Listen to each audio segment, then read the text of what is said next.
Hey everybody, I'm on a little early. Actually, just waiting for people to come on. So this is not officially it. I may have to edit this in the post um, production. Um, the But we are going to have an interesting conversation today. I'm very excited about um, the guests that are promising to come on. I'm texting them right now, letting them know that I'm live. All right. So this all got started. The topic of this podcast got started because I have a friend of mine that he does a podcast. He's a pastor, and I love what he talks about you basically your intentions, right? Your intention and how that can steer your life and how it can, you know, you can you can have what you imagine, okay? And he likes to say that God wants us to have to plan so he can be in your plans, right? So God, there's so much I want to talk about. I just want to wait for everybody else to get on or get our guests to come on. So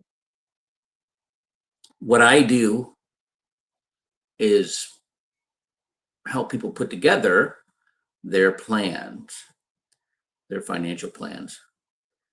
And you're going to hear me say what I'm saying now over because I'm going to probably say it again when our guests come on. But this is, there's so much I want to talk about here. The, uh, the, we're coming up on the end of the school year and summertime, and people, this is when they're going to go on vacation and they're going to um, go camping or the go visit family and in wherever. And it's once this is over, there's going to be people graduation. They're getting, may have kids getting ready to go to college, all this stuff, and it wouldn't happen if you didn't plan for it. Okay, but people plan much more. People plan more for dinner than they do their finances, and that's something. And so we're gonna talk about that, and we got some very interesting people coming on, and I can't wait. Got like 6 more minutes to go. When you're in the military and you're an airborne, and then that's 6 minutes, right? It's that we're saying we're gonna get ready to go. Stand up, hook up, stand in the door, go, right? And so we're at that point. We're at like 6 minutes to actually start. I don't know how much of this I'll keep, or if I'll cut it out in the edit afterwards.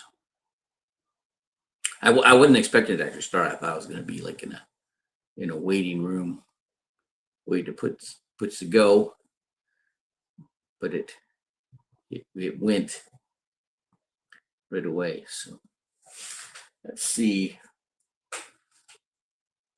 I feel like a Captain Kangaroo or Mr. Rogers right now, talking to the camera. Ain't that funny?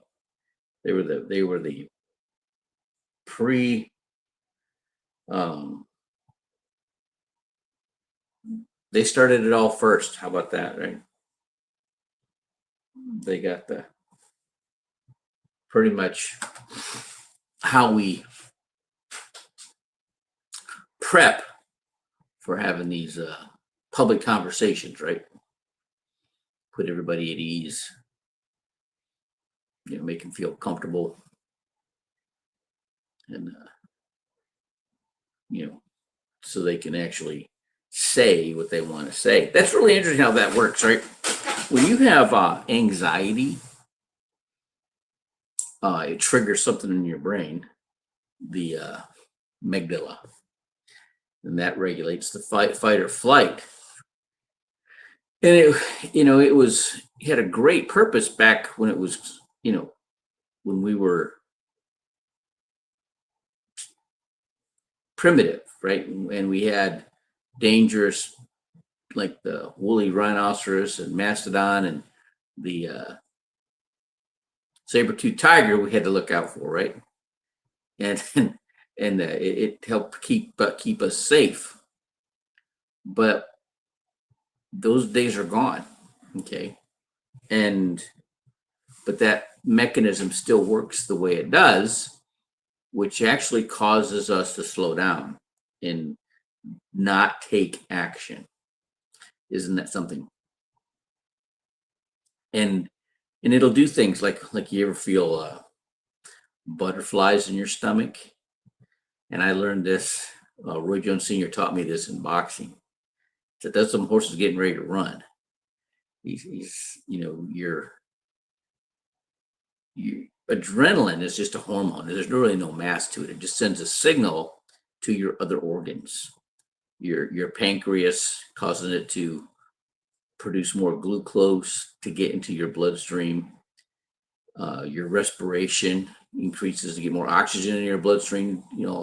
So the fuel and the oxygen are going to your muscles, so you can be stronger and faster. Causes a delay in your thinking process, so you end up reacting to what's most familiar to you. The neuropathies take over. And what's interesting is the how this got educated to me was the butterflies, right? And what that is when you don't take action, the excess glucose dumps off in your stomach and causes butterflies, right? So the way to solve that, boxing, just jumping rope or shadow boxing before you get up there in the ring to fight. But once I understood, I knew my hard work in the gym, preparing, right, was going to take effect. And I was going to do those things I had been training and practicing. I was going to do it harder and faster. And that gave me confidence. Isn't that something? Right. So that's in line with what we're going to talk about today, but with finances. And I'm really excited to have the guests that I've invited that have told me they're coming on to come on. So I'm just keep waiting for them to let them in when I see them pop up in here. And so far they haven't got my text yet.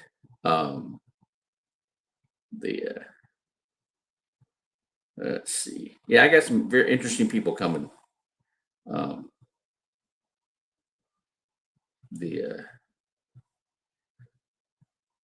Coming on here.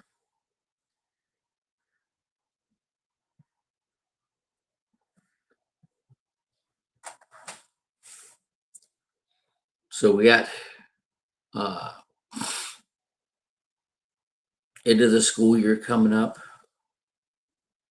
and we have and there's already fireworks stands up in like nowhere else I've ever seen is it's an industry is Texas, man. There'll be places opening up on the Rio Grande Valley here in Houston, but I saw so much in the Rio Grande Valley. It was crazy.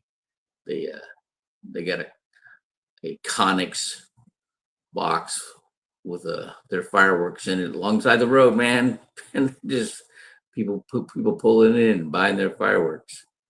It's fun. It's funny. Yeah, it's got right where I do my laundry.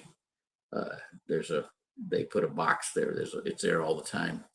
So right around New Year's and of course 4th of July, they open up to sell their fireworks. Right? It's like clockwork. Right? It's amazing.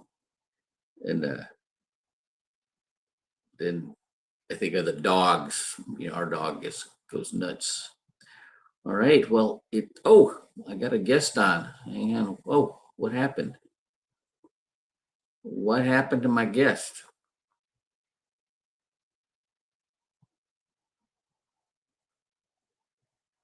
Come on. Come on back. Here we go. How are you, man? Doing all right, Ruben. How are you doing? Oh, I'm excited right now. I'm especially to have you on. I been thinking about you a whole lot of recent, right? But I got some people that are going to be real interesting that are coming on. One guy's he's a drone pilot out of California. Done a lot with using drones for like video for movies and TV. Got another guy, pastor, but he's also into broadcasting coming on. And there's and then you and they all work together. Here we go. Here's Andrew. How you doing, Andrew? Well, now that I found the right link, I'm doing well. All right, awesome. So I do a podcast every Friday at noon Central Time, and I'm in financial services, and I started doing it because I was on another podcast for the Christian Entrepreneur Club. I'm part of that, and they have people that have different businesses, landscaping, handyman businesses. There's a lot of people that are authors writing books. There's some nonprofits, all that, and then they got to me and they asked me, what I do, and I'm like, I'm in financial services, and they go, what is that? And I go, it's I help people with their finances and how to make more money, save more money, pay less in taxes, get proper protection, and they couldn't grasp it. They really wanted me to just narrow it down to a specific product. And what I do, I learned not one size fits all, right? You got to pretty much figure out where you are to get to where you're going, where you want to go. And it makes me think back when I was in the SEAL teams, right? They drop you off in the middle of the night in a helicopter, and you get under the point. The OIC get under a tarp and break out their red lens flashlight and get the map and compass out and try to figure out where you're at. Then once we figure that out, then we can figure out how to get to where we're going. And I used to hate mission planning when I just wanted to go kick butt, right? But then I was in the Panama invasion, Operation Just Cause, and things didn't go, as planned. We had 4 dead, 8 wounded, and it was a mess. It was scary.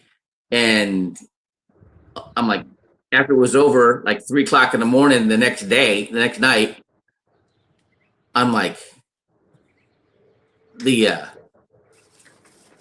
how did that happen? We're Navy SEALs. That wasn't supposed to happen to us, right? And we figured out that we didn't adhere to what we were taught by the Vietnam vets. Okay, you don't You don't engage the enemy unless you have the element of surprise, cover and concealment, and superior firepower. And we broke all of those rules. The enemy knew we were coming. We were on a lighted runway. There was nothing to hide behind, right? and and we had superior firepower, but there was one guy in the second story window of this You're hangar. muted. I'm muted. I can hear you. Can you hear me, Oh, you Mosen? can? I can hear you. Okay, All right. great. Then All it's right. just me. There was this one guy in a second story window of this hangar that did all the damage. Killed 4 guys and wounded 8 of us. And but it was, if we'd adhered to those initial disciplines, we would have been fine. Okay.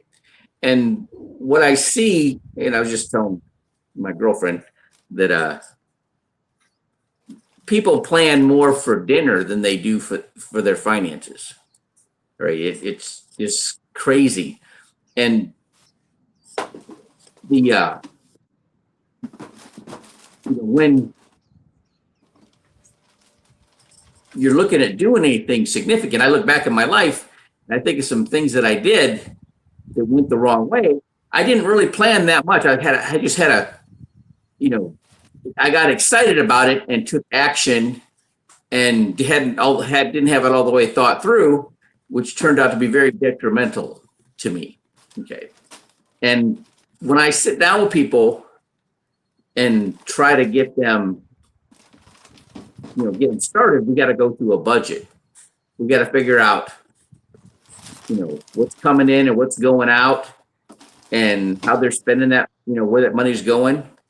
And to figure out, I'm going to see what there is that I can use for them to get them in a better place. And maybe they're wasting money. Okay. But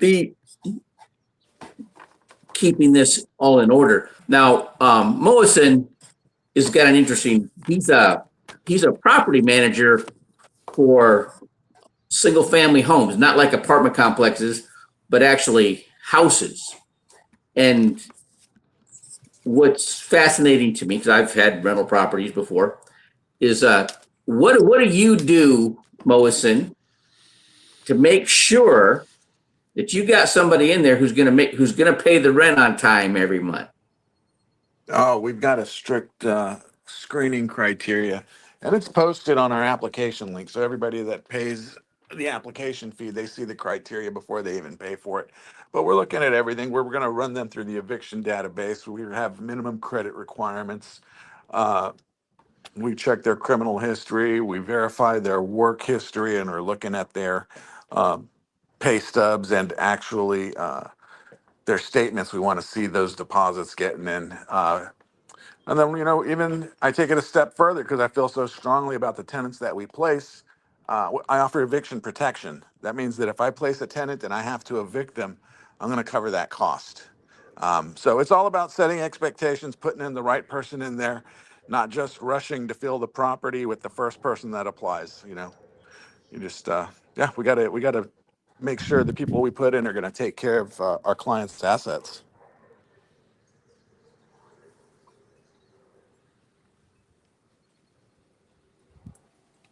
Did he fall out? Yes. So keep talking. That's all I got. What do you do, Andrew? That's a great question. I am currently writing a book as Okay.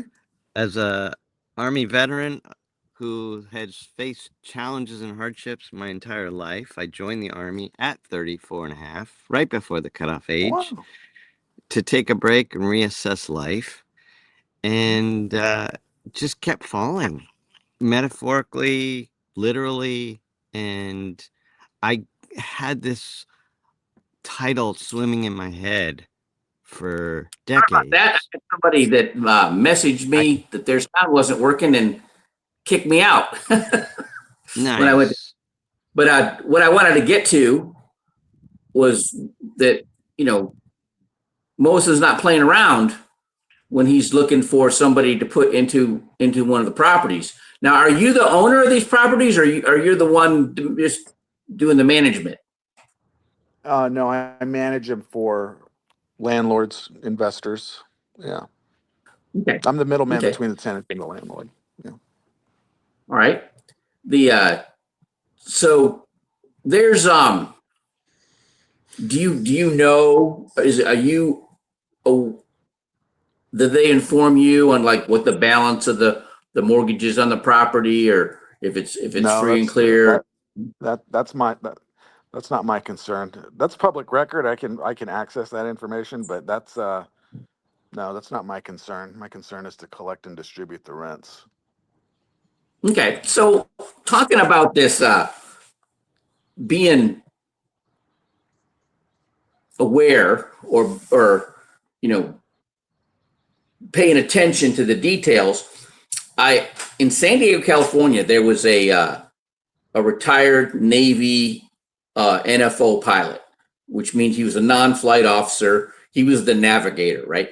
And he got his real estate broker's license, and he started in the commercial sector. And he's right downtown San Diego, California.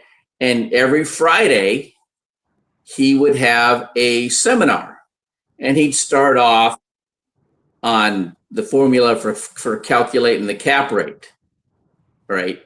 And then he would, you know, basically, you know, showing how occupancy, you know, affected that, and what he did is with his property management company to you know, increase the occupancy and get the rents up, and then other things that they would do.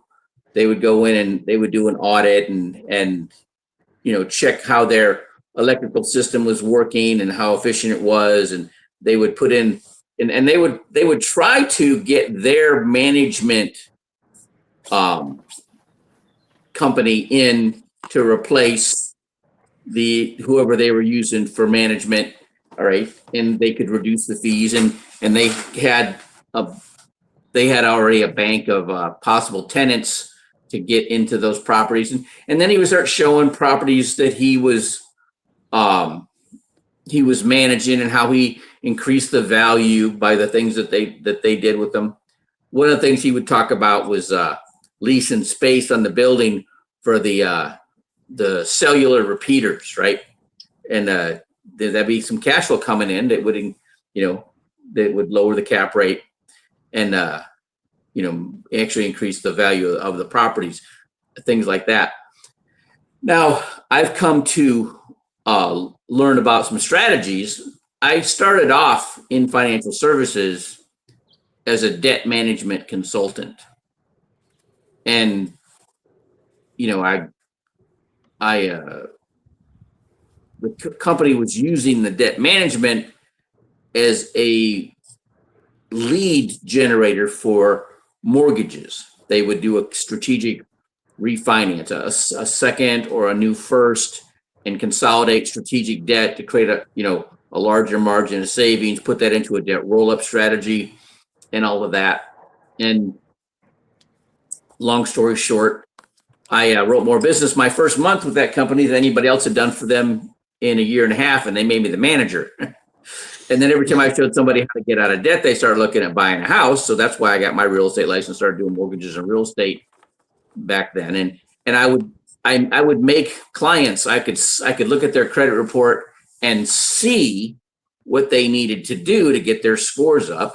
I could look at their assets and see what they needed to do to get their assets up enough to qualify, because the banks wanted reserves.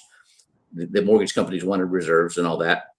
And then I got introduced to financial services, and I'm like, I had all these people I'd helped get into a property that I knew were never going to pay off that mortgage. They were going to work the rest of their life. They're never going to be able to retire. And now I had a resource that I could help them, and that's how I ended up getting in the business.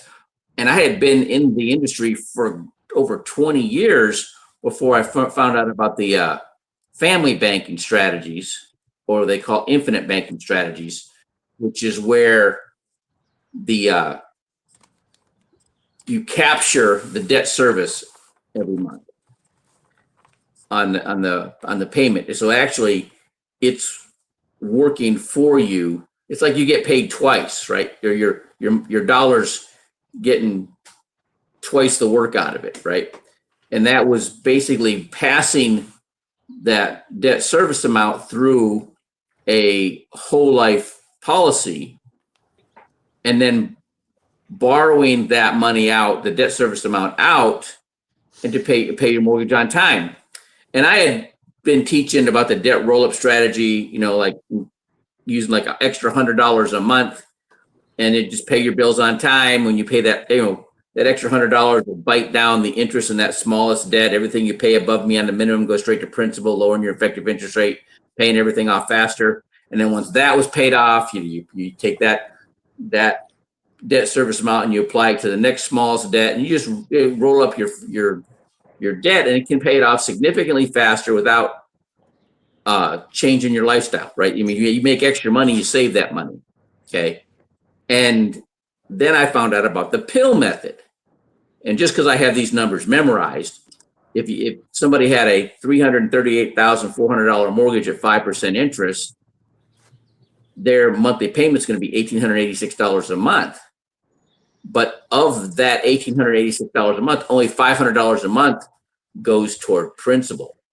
And there's a calculation, there's software that does it. There's a guy that talks about it all the time on LinkedIn, and that's where I learned about it from. And so of that $1,886 a month, only $500 a month goes toward principal. But if you took an extra principal payment and you made it 11 days after the due date, so if you're due on the 1st, you paid on the 12th, you'll eliminate a whole month's worth of interest. You would pay that mortgage off in 15 years. And then when you combine the debt roll up with the pill method, now you've paid off that mortgage in 12 years. And I could never figure out how to do it in less than 10 until I found out about these family banking strategies where you put that money in, you run that debt service amount through the whole life policy. You get credit for that whole $1,886 a month in the policy. So it's going to grow faster. Actually, you would have enough in the whole life policy by, 9.2 years,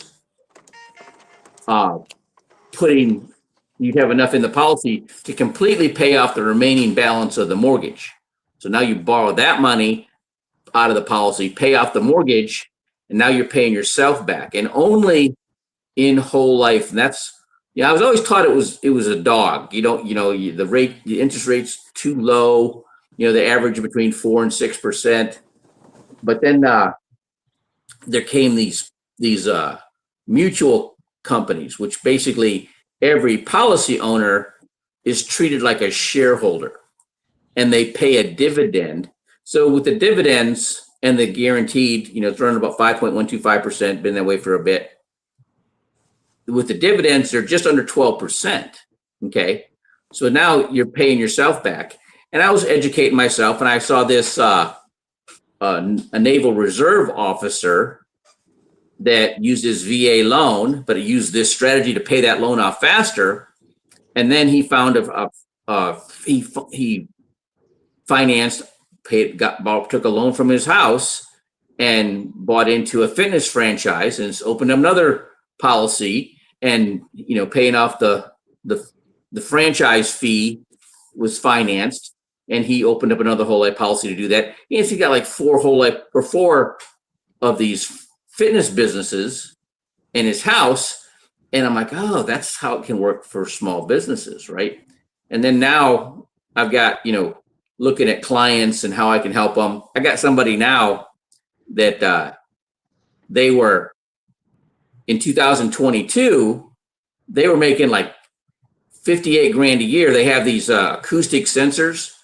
They were basically, their clients were chemical companies, and they would find the cracks in fuel cells with these acoustic sensors.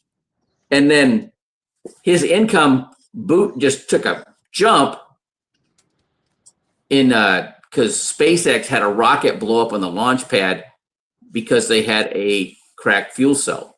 And his income popped to 1.3 million in 2023, and then 1.4 million in 2024. And the end of 2024,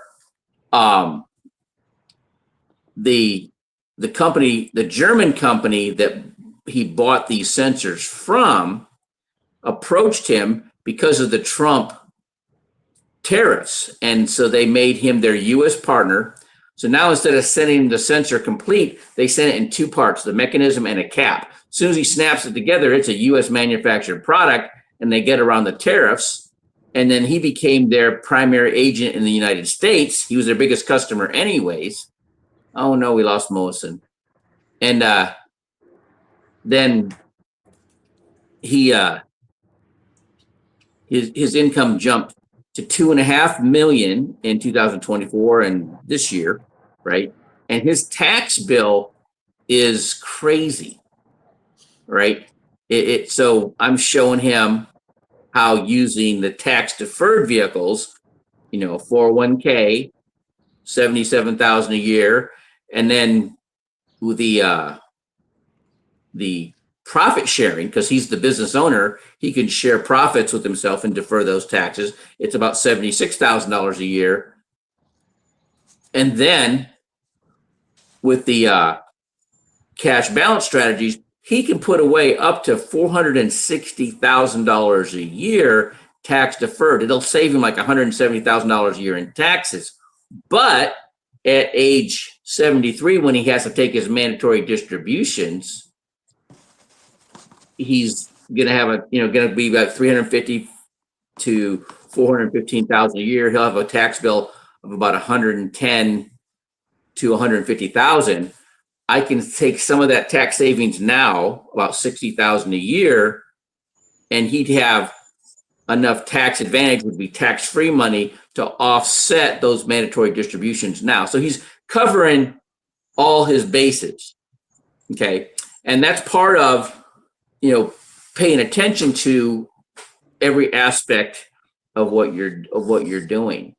And so that's, I know being a property manager, there's all kinds of things you got to keep in mind. There's, the maintenance, do you do anything with the taxes on the properties you manage, or do you have any input on that? No, I have one client that asked me to process those payments, but other than that one client, I'd tell them they got to handle their own taxes. Yeah. Okay. I know that, that's a business. That's a great business to be in, is real estate investing. But you got to pay attention. There's the depreciation that you take advantage of. I had two rental properties. I had from like 1987 until 2006, and they didn't appreciate a dime, not a penny, right? And Where were they? one was in Virginia Beach, and the other one was in Pensacola, Florida. And I got them. They were non-qualified assumptions, VA loans. I just picked up the payments. It was back when the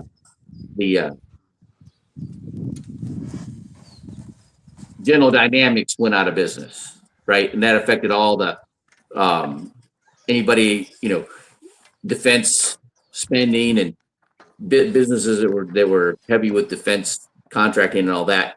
In those areas, there's a lot of people in those industries, and so I could, so I got them I just took over the payments, paid the closing costs at escrow, and they were mine. Their title went to me. But I got a great tax deduction every year. And then when I sold the property, I'm like, oh, I had to pay that back. No, I didn't know that. So I'm like, ouch, right? Yeah. My boxing coach used to tell us, when you learn things the hard way, those are lessons that stay with you the rest of your life. You never forget them. But the problem is when you learn them the hard way, it's the hard way. You can't do anything with that information except teach it to somebody else. It's better to learn from somebody else's mistakes, right? And Oh yeah. so with now Andrew is in the drone business, and I was actually hoping to get Pastor, Dr. Francisco Rios on, because he's in the broadcast industry, right?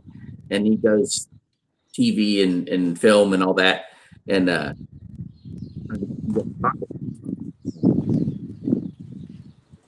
but when I was in the drone business as I worked with MTSI, Modern Technology Solutions Incorporated. They do all the image processing and data management for the military drones. And I was their domestic lead. I was living in Dallas. And my job was to go all over the country looking for anybody doing anything with drones. And I learned so much about, real estate, aerial photography for real estate, how they did it, so that they could make it. They walk through the house backwards with the drone and out the front door, and then they take it flat. So then they play it back in reverse. So it looks like it's flying around and then going through the house, right? But it's all backwards. I learned how that worked. The guy that actually he was one of the lead instructors for the Unmanned Vehicle University, but he was also the one that came up with the coaxial rotors for the heavy lifters to carry like 2 red cameras for 3D movies and film. He did the Expendables 2 and the Lord of the Rings movies. He was the drone pilot for all of them. And so I learned a lot about that. And his background was actually as a software engineer. That's how he got into that field. And that's like my son, that's what he does. He's he graduated cum laude with a degree in computer science from University of West Florida. And, he's working for Navy Federal Credit Union, and he's working on their AI so they can actually like detect the mood of the customers coming into the bank, right? But I was trying to steer him in that direction. And another buddy of mine is like one of the top civil engineers in the country. He was the guy that figured out how to use a handheld GPS and a robotic surveyor scope. He could do more by himself than a 4-man team could do. But he always resisted the drones because at that time, their accuracy wasn't enough. Now it's down to like 3 millimeters, right? It's, they could do it, and it's so much faster and so much more. Can you tell us a little bit about, how somebody with that Part 107 license can make more money? There's so many different directions for them. You think about it, like you're saying, the film industry, instead of using helicopters, you have a drone. It costs a lot less, and you're on the ground, and the director is right there telling you what to do, how to do it. Does it look good? Does it not look good? News. So there's a lot in the film industry. But if you also think about it, the power lines, the wind turbines, like we were talking about the other day, the shipyards, anything where you're going to need to access buildings. You might not have the scaffolding up yet, so you can do inspections on all these different areas. And there's also it was there. Oh, window, solar panel washing. He's an Air Force veteran, and he's also works with JetBlue.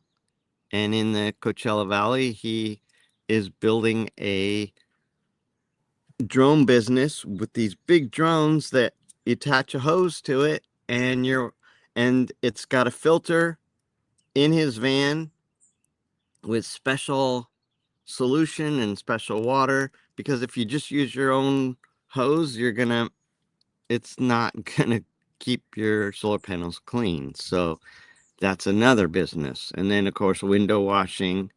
I mean, and they're attaching the water tanks to the drones so you can bring them up in higher skyscrapers.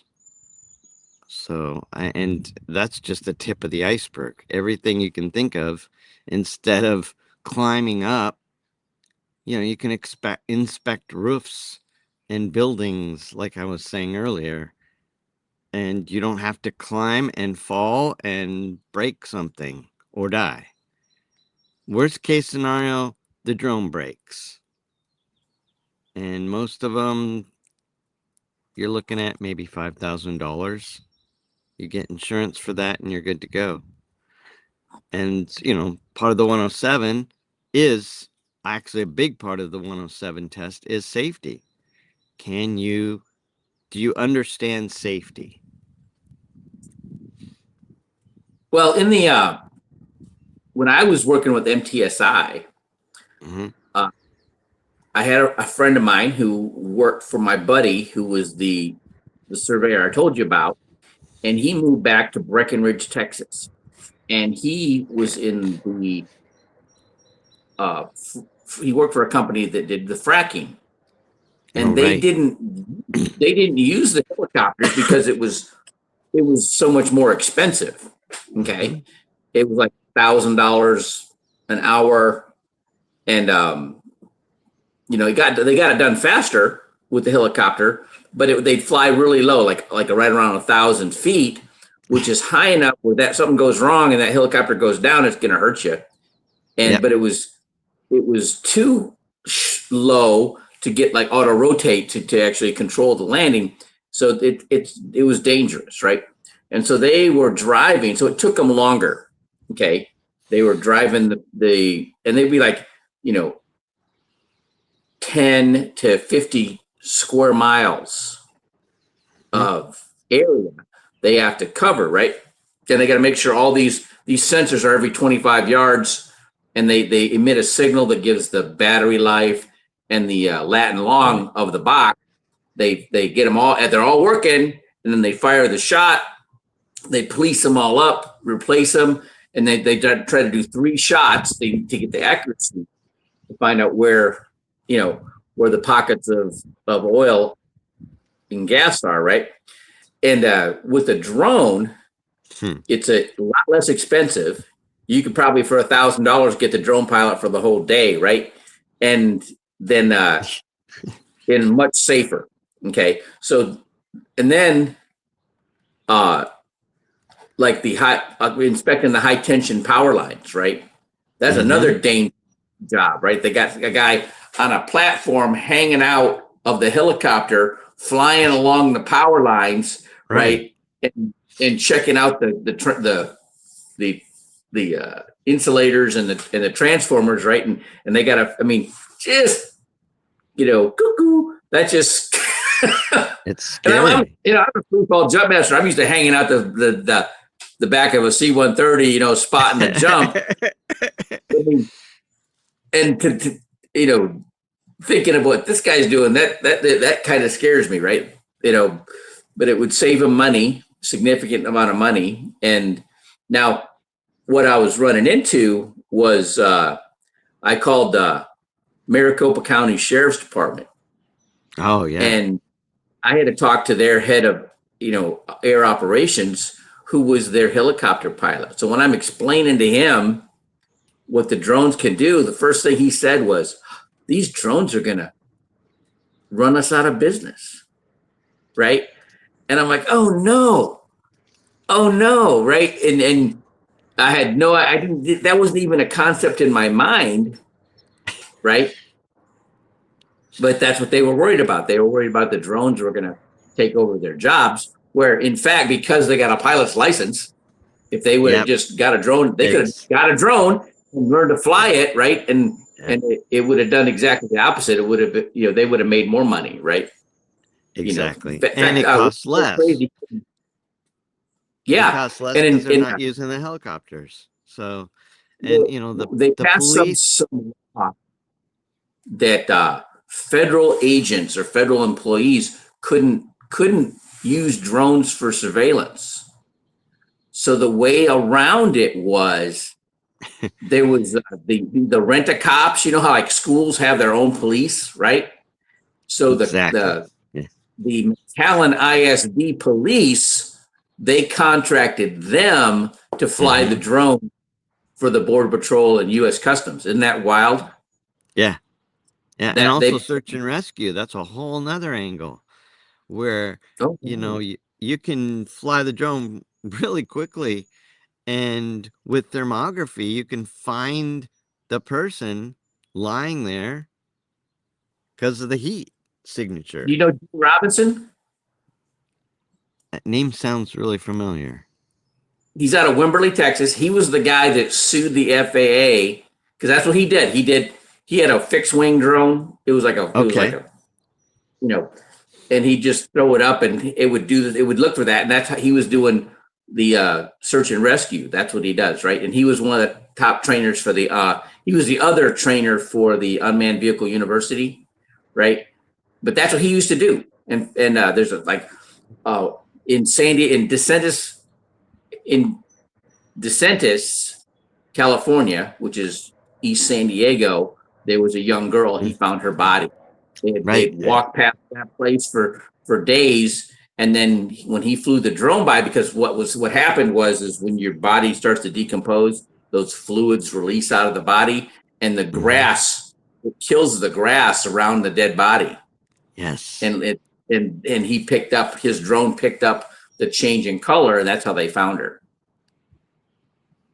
Yeah, that's just so amazing what we can do with that.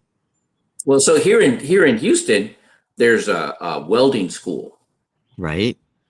That is one of 3 in the country that teach underwater welding, and they make them get their Part 107 license so they can operate the underwater drones. But that same license, they can fly a drone, right? So now let's say a welder gets a job, maintaining a pipeline or water tower, they can use their drone, fly the pipeline, find where the damage is, break out their cutting torch and welder and get busy. They get paid to fly the drone and they get paid to do the work. Right? Nice job. Yeah. So there's and in real estate photography, that's one of the reasons, like Moison, he's you think of a property manager, that's somebody who's going to have, an apartment complex or an office building, right?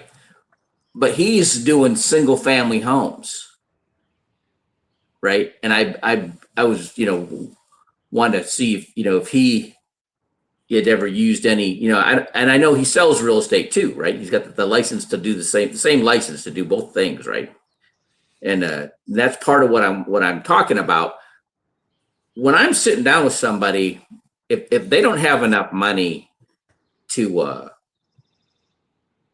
cover their daily expenses, all they're going to get from me is advice, right? And it's kind of funny.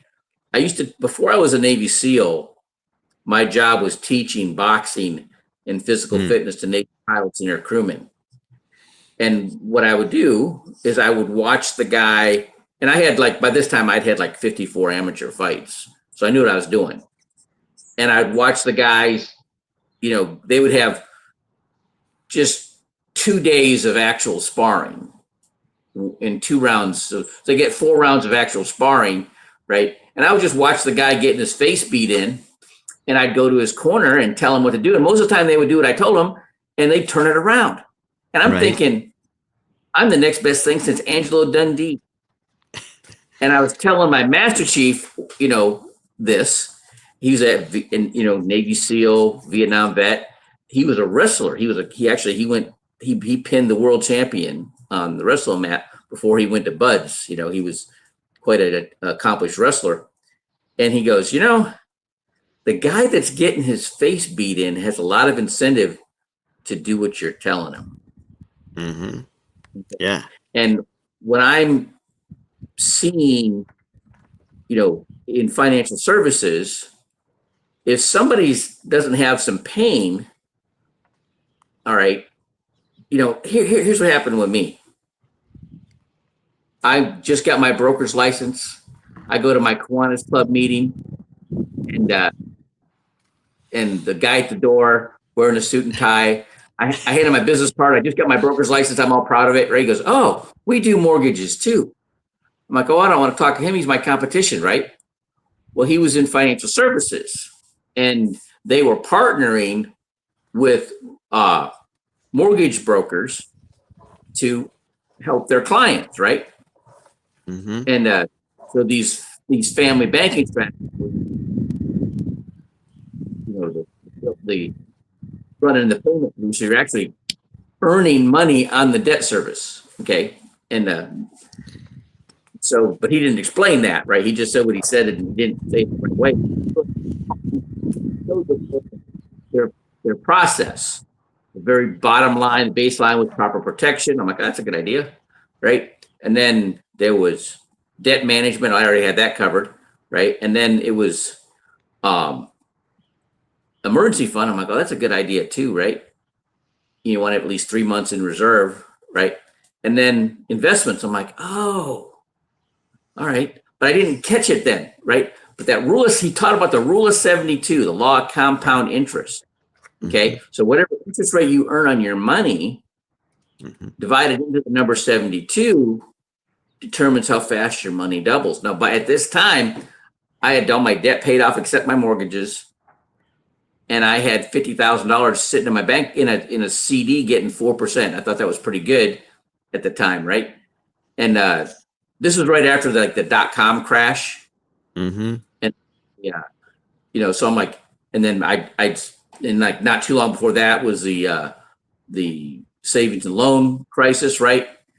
So the market was really volatile during that time, right? And I'm thinking my 4% is safe, right? But when I had 72, I'm like, oh, it's going to take, my money's not going to double for 16 years. That's right.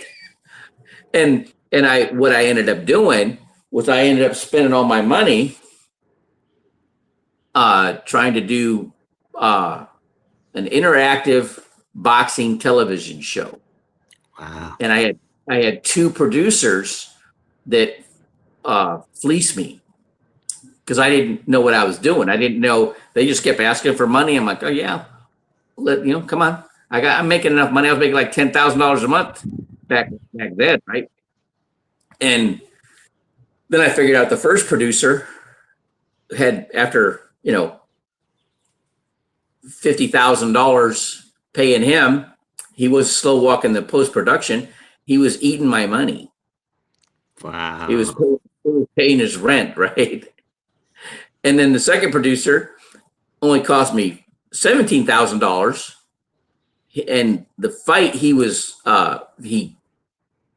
did the production on was one of my old sparring partners. He was defending his NABF cruiserweight title, and he put it against Felix Cora. Cora beat him, but this guy put it in the can and sold it 3 times in Brazil and 3 times in South Korea, and I didn't get a dime. Wow. Right, and I'm like, okay, so with all of that experience, I'm like, okay, if I knew then what I know now, I wouldn't have spent any of my money, right, to do this, right? I'd have just found the right people, and that's kind of happening now, like with this Dr. Francisco Rios. He is Roy Jones Jr. is one of my old sparring partner, really good friends, was best man at my my first wedding. and he's got this cause to rescue trafficked women and children, and they're using the proceeds from professional boxing events to pay for these ex-paramilitary guys to go after these trafficked children, right? Mm-hmm. And so I introduce him to somebody who introduces me to Dr. Rios, and he's going to be their distribution for the Hispanics market. Okay. Okay, so that's so that it seems kind of odd having you being in the drone business, Moison being in the property management business, and then Dr. Rios would have been on the phone. He's in the production business, but they all kind of tie together. Mm-hmm. Well, yeah, Okay? and that's part of what I'm doing. I'm rebuilding my TV networks, and eventually, my goal is to use the drone as the filmmaking part. Okay, so like there's what I see, like when I am on these calls with these entrepreneurs that are part of the Christian Entrepreneur Club.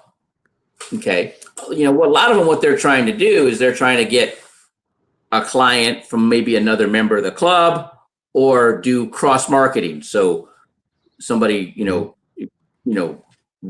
refers to their database somebody from a different industry, and then they refer them. But there's all kinds of things that they could do. There's this one handyman that, and I know how that goes. That's cyclical, right?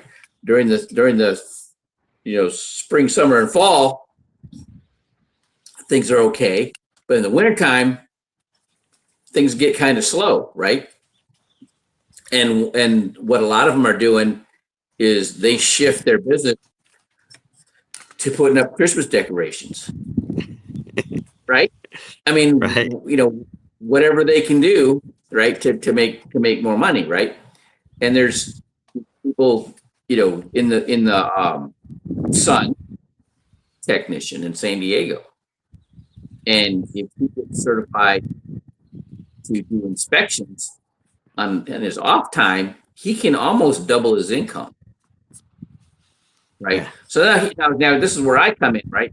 Like that's why I like to talk to the people at the trade school, because once they get their certificate, I don't care if it's barber college and cosmetology school or welding and HVAC, whatever. Once they get their certificate, they're going to make more money than they're used to spending. Okay.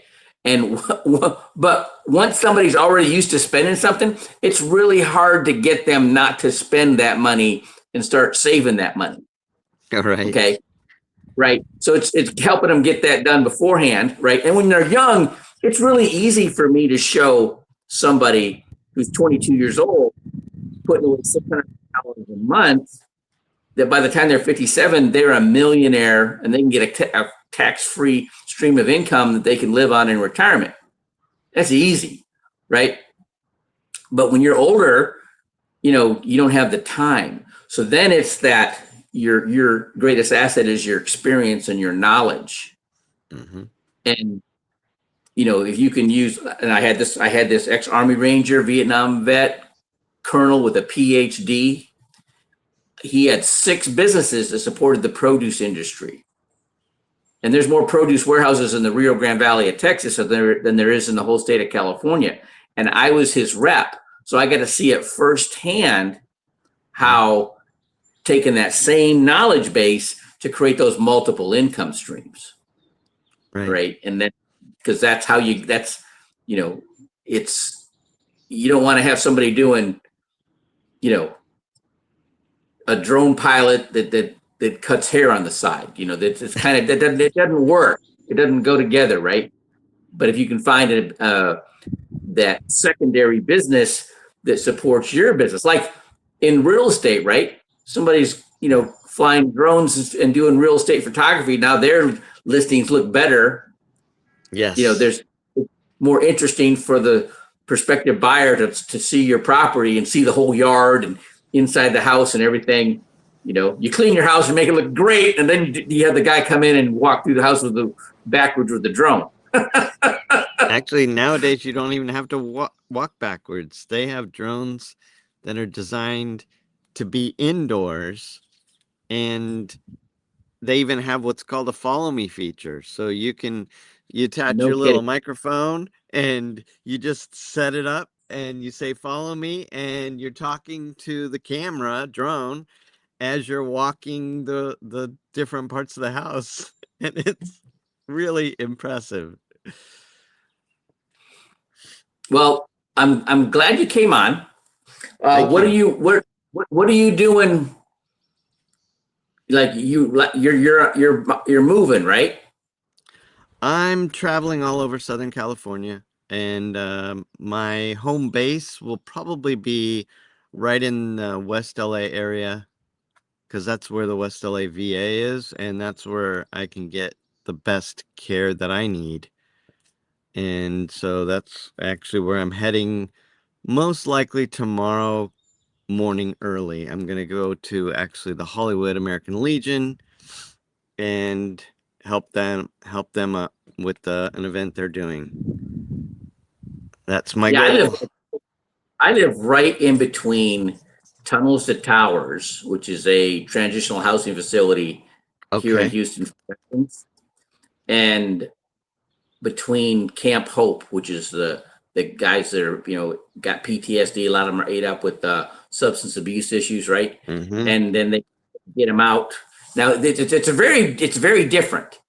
The Tunnels to Towers guys, they're really just happy to have a place to live and food to eat, and Yeah. what they're working on increasing their disability rating. And Mm-hmm. lady there that helps them find jobs, she's like beside herself, just really frustrated because they're not motivated to go find, try to get a job, right?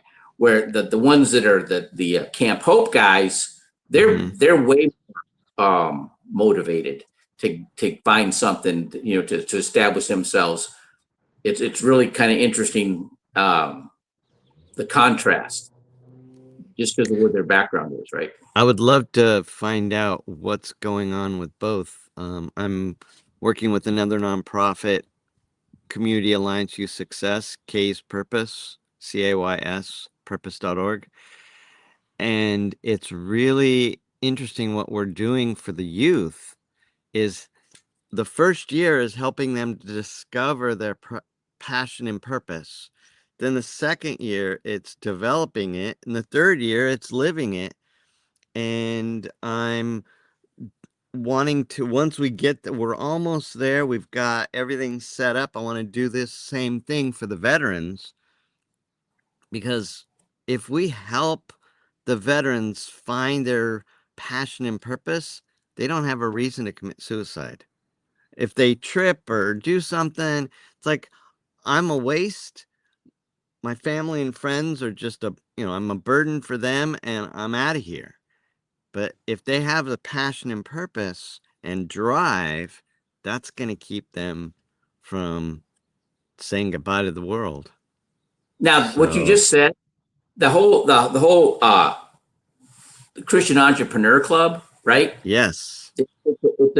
There's like, it really bent my mind, and just to let you know, I've read the whole Bible like 16 times cover to cover.